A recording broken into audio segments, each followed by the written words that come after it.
Thutha wa mihang'o ya guthurimwo mwiri wa mutigaire Cohen gutiririo muthenya wa ira niguo kuhe mweke mutumia wake Sara Wairimu akorwo agikinyia nyumba-ini ya kuiga mĩĩrĩ ya Chiromo niguo gwikira uira. Umuthi mihang'o ino ni icokeirie guku miena yothe cira-ini uyu gikira uira.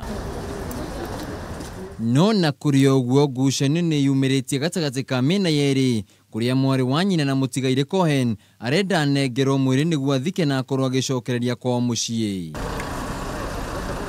No ihoya riake niritungitio uregani-ini wa akiri wa Wairimu niwe Philip Murgo akiuga Wairimu niwe uri na kihoto gia kuneo mwiri wa murume kuringana na watho. Under Kenyan law, the right of priority of a husband's body lies with the wife.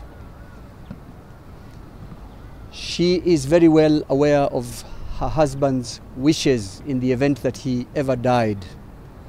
None of those wishes included being buried at the nearest cemetery at the quickest time possible so that somebody can leave the country. She is the keeper of those wishes, and if and when this body is available for release, she has demanded that the Chiromo authorities release the body only to her.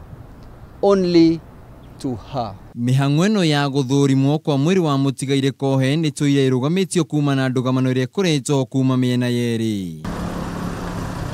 Handu-ini ha Kameme TV matura-ini Jisagwo Wainaina wa Kiarie.